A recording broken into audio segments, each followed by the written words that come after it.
छोटे से गांव चाकुलजार में एक लड़की आमिना अपनी दादी के साथ रहती थी। आमिना के वालिदैन एक हादसे में फौत हो चुके थे और दादी ही उसका कुल जहान थी।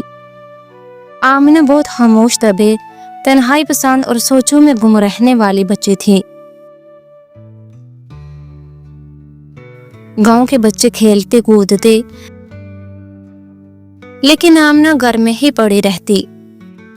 उसका दिल चाहता कि कोई उसका दोस्त हो, कोई ऐसा जिससे वो दिल की बात कर सके, लेकिन दादी के अलावा कोई उसकी दुनिया में नहीं था। एक दिन दादी बोली, बेटा आमना, तुम भी कोई दोस्त बना लो और उनके साथ खेलने जाया करो। ये क्या हर वक्त घर में पड़ी रहती हो? दोस्त बनाओगी, उनके साथ खेलोगी तो तुम्हारा दिल भी बहल जाएगा। दादी जान, मेरा दिल करता है कि मैं दोस्त बनाऊं, लेकिन क्या करूं? मेरा कोई दोस्त बनता ही नहीं। बेटा, घर से निकलोगी तो दोस्त बनेगी ना। दादी जान, आपकी तबीयत ठीक नहीं रहती और मुझे आपको घर में अकेले छोड़कर जाने को दिल ही नहीं करता। बेटा, तुम मेरी फिक्र मत किया करो, मैं अपना ख्याल रख सकती हूँ। मैं जानती हूँ तुम मेरी प्यारी बच्ची है और तुम मेरा कितना ख्याल रखती है, पर तुझे खुद का भी तो ख्याल रखना चाहिए ना। जी दादी जान, सोचूंगी।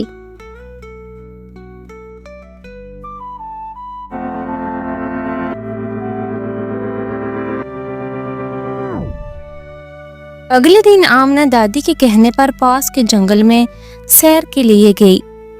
वे अपने ध्यान खूबसूरत जंगल के नज़ारे करते जा रही थी कि उसे रास्ते में एक लाल तोता दिखाई दिया जो जख्मी था और झाड़ियों में पड़ा कर रह रहा था और वो उड़ने से कासिर था।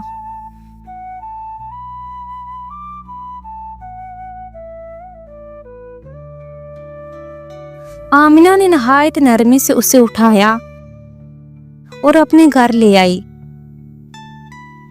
दादी ने जब देखा तो कहा, बेटा, ये तो किसी अपने साथ ले आई है। ये तो जंगली परिंदा है, पता नहीं कब उड़ जाएगा। आमिना ने प्यार से जवाब दिया, दादी अम्मा, ये बीमार है, मैं इसकी देखभाल करूंगी। मुझे यकीन है कि ये मुझे छोड़कर नहीं जाएगा। जब तक ये ठीक नहीं होता, ये मेरे साथ ही रहेगा। आमिना ने तोते का नाम लाली रखा और उसकी देखभाल में जुट गई। आमिना कभी लाली को टमाटर खिलाती और कभी अंगूर।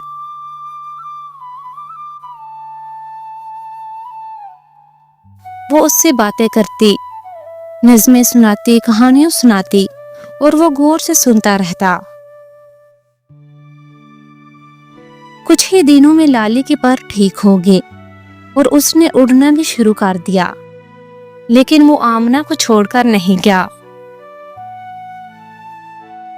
एक दिन सुबह आमना जैसे ही लाली को अस्सलाम वालेकुम कहा, लाली ने ना सिर्फ वालेकुम सलाम कहा बल्कि कहा, आमिना, आज का दिन बहुत खास है।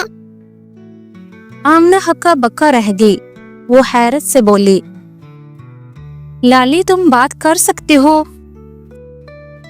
लाली ने सर हिलाया। हाँ, मैं बात करने वाला तोता हूँ। तुमने मेरी बहुत मदद की और मेरा बहुत ख्याल रखा। तुम्हारी कोशिश से मैं बिल्कुल ठीक हो गया हूँ। आमना की आंखें हैरत और खुशी की चमक से चमक उठी। अरे लाली, तुम जानते नहीं मैं कितनी खुश हूँ। आज तो तुमने मुझे बहुत बड़ी खुशी दी है। अरे, तुम बात भी कर सकते हो। अब तो मुझे कोई और दोस्त बनाने की भी जरूरत नहीं रहेगी। तुम ही मेरे अच्छे वाले दोस्त हो।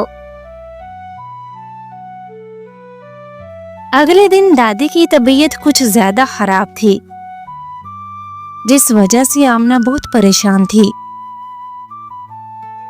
लाली बोला, तुम परेशान न हो, तुमने मेरी बहुत मदद की। अब मेरी बारी है। लाली ने बताया कि जंगल के पार एक जादुई पहाड़ी है जहाँ एक बुजुर्ग फकीर बाबा रहते हैं। उनके पास जो भी सच्चे मन से मुराद लेकर जाए तो उसे पूरा करते हैं। लाली ने आमना को कहा कि वो उसके साथ चले क्योंकि फकीर बाबा ने ख्वाब में उसे आमना का इंतजार करने को कहा है। लाली और आमना दादी से इजाजत लेकर जंगल की तरफ निकल पड़े। रास्ते में उन्हें बहुत सी मुश्किलात से गुजरना पड़ा। कभी दरख्त बोलने लगते जिनकी वजह से आमना डर कर सहम जाती, तो कभी जंगल से बहुत सी डरावनी आवाजें आने लगती।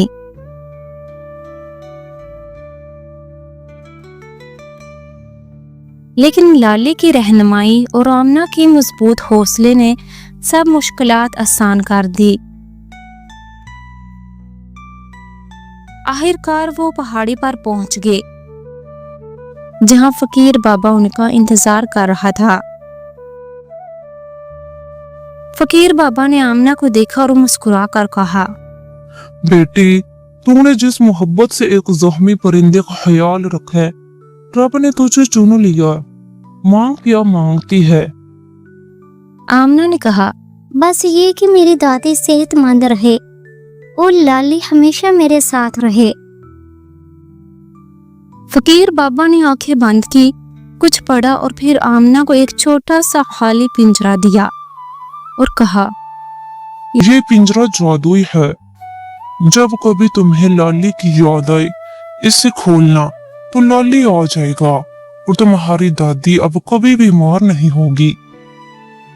फिर बाबा ने उसे कहा, बेटा, तुम्हारी नीयत सच्ची थी और तुमने मोहब्बत से लाली की देखभाल की, जिस वजह से अल्लाह ने तुम्हारी मदद की। बेटा, हमेशा दूसरों की मदद करना और कभी किसी का बुरा ना चाहना। बेटा, अब तुम जाओ, मैं हमेशा तुम्हें दुआओं में याद रखूंगा।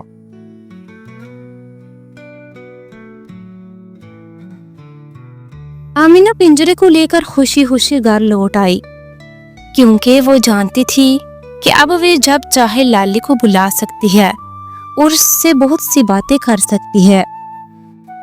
आमना जब घर आई तो दादी जान बिल्कुल ठीक हो चुकी थी। आमिना ने दादी जान को सारी बात बताई। दादी जान बहुत खुश हुई और आमना को बहुत सी दुआएं दी। अब आमना का जब दिल करता वे लाली को बुलाकर उससे बहुत सी बातें करती। पूरा गांव अब आमना को जानता था। लाली की बातें सुनकर सब हैरान होते और बच्चे आमना के गिर्द जमा होकर लाली से कहानियां सुनते। आमना अब सिर्फ अपनी दादी की नहीं, कम वर्ग के बच्चों की दोस्त थी। वो सबको कहानियां सुनाती, लाली के साथ मिलकर नाते और नज़्में कहती और सब उससे प्यार करते। प्यारे नाजरीन, उम्मीद करती हूँ आपको वीडियो पसंद आई होगी। अगर आपको वीडियो पसंद आए तो इसे लाइक और दोस्तों के साथ शेयर करना। मज़ीद ऐसी मज़ेदार कहानियों के लिए मेरे चैनल को सब्सक्राइब करके बेल आइकन का बटन दबा देना। हाँ, और प्यारा सा कमेंट करना मत भूलना। शुक्रिया।